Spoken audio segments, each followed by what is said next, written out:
جنہیں کل کا نواب گدھے کا بچہ کہہ دیتا تھا تو وہ فخر سے جا کر اپنے گھر میں بتاتے تھے کہ آج سرکار نے ہمیں گدھے کا بچہ کہا ہے۔ وہ دروازے جو اتنے تنگ تھے کہ صرف نواب کی سواری گزر سکتی تھی، آج عوام کی سواریاں گزرتی ہیں۔ یہی گناہ ہے۔ عبدال کا بڑا ذکر ہے اعظم بھائی کہ عبدال اب دری نہیں بچھائے گا، پوچھا لگائے گا۔ 8 تاریخ کے بعد پوچھا لگا۔ اب لوگوں کو انتظار ہے کہ میرے بعد میری اولاد کی سزا کب طے ہوگی۔ آپ بھی اسی طرح ڈر رہے ہیں جس طرح رامپور کے غریب لوگ ڈر رہے ہیں۔ اگر آپ لوگ بھی ڈر جاؤ گے، خود ہماری بیوی سے یہ کہا، اپنے عزیز کے گھر گئی تھیں بیمار کی عیادت کے لیے، کہ بہت قانون توڑ لیا تم لوگوں نے، اب اپنی حیثیت میں رہو۔ ہمارے ساتھ اعظم خان صاحب موجود ہیں، ان سے جانیں گے اپ چناؤ کے اوپر کیا کہیں گے، کیا پلاننگ کی ہے، کس طریقے سے اپ چناؤ میں آپ کام کر رہے ہیں۔ جی اعظم صاحب کیا کہیں گے؟ دیکھیے، میں تو ووٹر بھی نہیں ہوں، لہٰذا یہ کہنا کہ میں کس طرح کام کر رہا ہوں یہ تو خواب کی سی بات ہو گئی ہے۔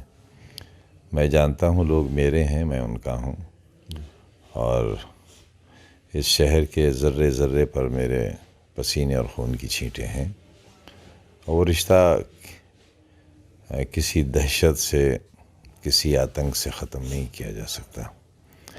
دہشت اور آتنک وقتی طور پر لوگوں کو خوفزدہ تو کر سکتا ہے، لیکن گیند جتنی زور سے نیچے ماری جاتی ہے اتنی ہی طاقت سے اوپر جاتی ہے۔ آج جو کچھ ہو رہا ہے اس کا رد عمل آنے والے کل ہونا چاہیے۔ اعظم صاحب، آپ نے کہا کہ کل ایک جن سبھا میں کہ آپ کو اب انتظار ہے کہ دیش نکالا کب ہوگا۔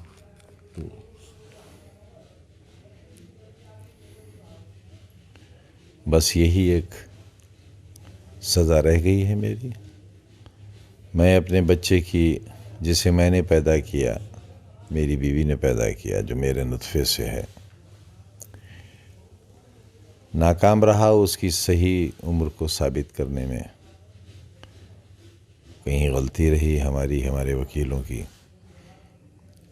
کہ اسپتال کے سرٹیفکیٹ کو بھی ثابت نہیں کر سکے، پیدائش کے سرٹیفکیٹ کو، رجسٹر کو ثابت نہیں کر سکے، یہ بھی ثابت نہیں کر سکے کہ میٹرنٹی لیو کب لی جاتی ہے، یہ بھی ثابت نہیں کر سکے کہ صرف ماں کا بیان کافی ہوتا ہے بچے کی اولاد کے لیے۔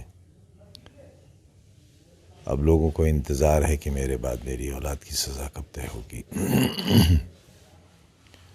تو ہم قانونی لڑائی بھی ٹھیک سے لڑ نہیں سکے،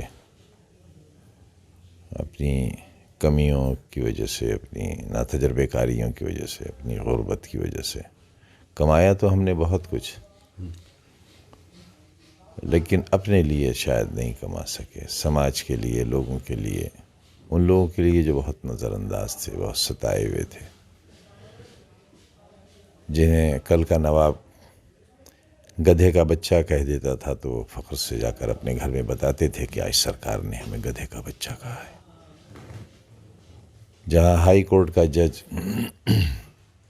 جاہل اور ان پڑھ ہوتا تھا اور فیصلوں پر انگوٹھا لگاتا تھا، وہاں ہم نے چاہا تھا کہ شمع کی روشن وہ شمع کر تو دی ہے، اسے بجھانے کے لیے بہت تیز طوفان چل رہے ہیں، قدرت کے فیصلے کا انتظار ہے۔ اچھا اعظم صاحب، جس طریقے سے آپ کے بڑے خاص لوگ، ایسے لوگ جو پارٹی میں، بھارتیہ جنتا پارٹی میں جوائن ہو رہے ہیں، ان کو کیا کہیں گے؟ کیا ماجرا چل رہا ہے، کیا ہے پوری؟ آپ سانحہ کربلا کو بھول گئے شاید۔ حضرت امام حسین کو خط لکھ کر بلایا گیا تھا۔ میرے پاس لائبریری میں وہ کتاب ہوگی ان خطوط کی، اس کا مجموعہ ہے میرے پاس۔ ویسے تو پولیس بہت سی کتابیں اور مینوسکرپٹس لے گئی ہے، بے شمار بیش قیمت مینوسکرپٹس لے گئی ہے، میرے ہی دفتر سے 2019 میں بھر کر لے گئے تھے گاڑیوں میں، اب میری ہی چوری دکھائی گئی ہے اس میں۔ اللہ سے دعا ہے کہ ہر گلی میں ایک ایسا چور پیدا ہو کتابوں کا جو یونیورسٹیاں بنائے۔ تو امام حسین کو، حضرت امام حسین کو خطوط کے ذریعے بلایا گیا تھا کہ آئیے صلح کریں گے۔ پھر شیر خوار بچوں کو بھی نیزے پر اٹھا لیا گیا. کوئی تعجب نہیں. اسلام کی تاریخ ہمیں بڑے سبق دیتی ہے. ایک سبق یہ بھی ہے. عبدل کا بڑا ذکر ہے اعظم بھائی کہ عبدل اب دری نہیں بچھائے گا. پوچھا لگائے گا. 8 تاریخ کے بعد پوچھا لگائے گا. اور وہ اس لیے لگائے گا کہ کرسیوں پر وہ لوگ بیٹھ گئے جو گوکش ہیں، اپرادھی ہیں، قاتل ہیں، خونی ہیں، لٹیرے ہیں. بھارتیہ جنتا پارٹی کا اسٹیج اپرادھیوں کی زینت سے فیضیاب ہو گیا ہے. اب دیکھنا یہ ہے کہ بھارتیہ جنتا پارٹی کے لوگ گوکشوں کو جگہ دیں گے یا گو ماتا کو دیں گے.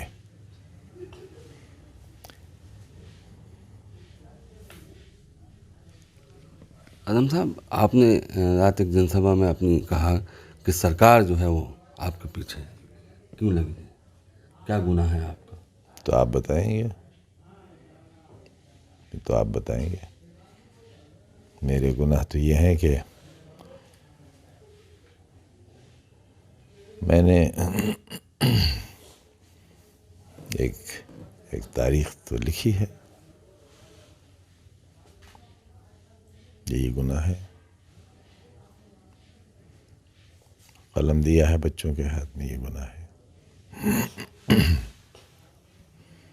جہاں چھپڑ اور کھپڑیلیں ہوتی تھیں آج پکے مکانات ہیں، یہ گناہ ہے. جہاں کچی سڑک پر بھی نواب کی گاڑی کے علاوہ کسی کو چلنے کی اجازت نہیں تھی، وہاں شاندار سڑکیں ہیں. غریبوں کے لیے جن کی نسلیں، اجداد کی نسلیں ترستی تھیں کہ وہ کبھی ان سڑکوں پر چلیں گے. وہ دروازے جو اتنے تنگ تھے کہ صرف نواب کی سواری گزر سکتی تھی، آج عوام کی سواریاں گزرتی ہیں. یہی گناہ ہے. پرشاسن پر آپ نے کہا کہ سماجوادی پارٹی کے کاریہ کرتاؤں پر بڑا ظلم کر رہے ہیں. 50 دروازے توڑ. اگر آپ کو نہیں معلوم ہے تو پھر آپ کو یہ پیشہ چھوڑ دینا چاہیے. اور اگر آپ نہیں دکھا رہے ہیں تب بھی آپ اپنے پیشے کے ساتھ ناانصافی کر رہے ہیں. آپ کو تو خود جا کر ان ٹوٹے ہوئے دروازوں کی تصویریں لینا چاہیے تھیں. رامپور کے علاوہ لیتے ہیں، لیکن پتہ نہیں آپ کو کون سا ایسا خوف ہے یہاں. آپ بھی اسی طرح. بالکل اعظم بھائی، آج جائیں گے، آپ بے فکر رہیں. آپ بھی اسی طرح جہاں آپ دروازے ٹوٹنے کی بات ہوئی ہے وہاں بالکل جا کے کوریج کریں گے. آپ بھی اسی طرح ڈر رہے ہیں جس طرح رامپور کے غریب لوگ ڈر رہے ہیں. اگر آپ لوگ بھی ڈر جاؤ گے ہوگا کیا؟ دروازے کتنے توڑ دیے گئے، کتنی عورتوں کے تھپڑ مارے گئے، کتنوں کو ٹھونکریں ماری گئیں، کتنوں سے یہ کہہ دیا گیا گھروں سے باہر مت نکلنا. خود ہماری بیوی سے یہ کہا، اپنے عزیز کے گھر گئی تھیں بیمار کی عیادت کے لیے، کہ بہت قانون توڑ لیا تم لوگوں نے، اب اپنی حیثیت میں رہو. گھروں سے کیوں آئی ہو یہاں؟ اب اپنے گھر سے نکل کر کسی گھر جانے کے لیے بھی پولیس سے اجازت لینا ہوگی. اور نظر نہ آنا الیکشن کے دن باہر. غریبوں سے یہ کہا گیا کہ چھین لیے جائیں گے مکان تمہارے اگر سائیکل پر مہر لگائی. آئینہ بنیے.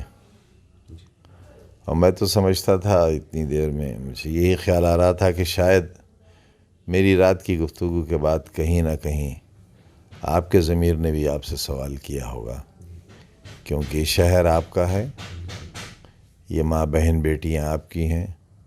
آج ان کے دروازے ٹوٹے ہیں، انتظار کریے کل یہ آپ کے ساتھ بھی ہو سکتا ہے.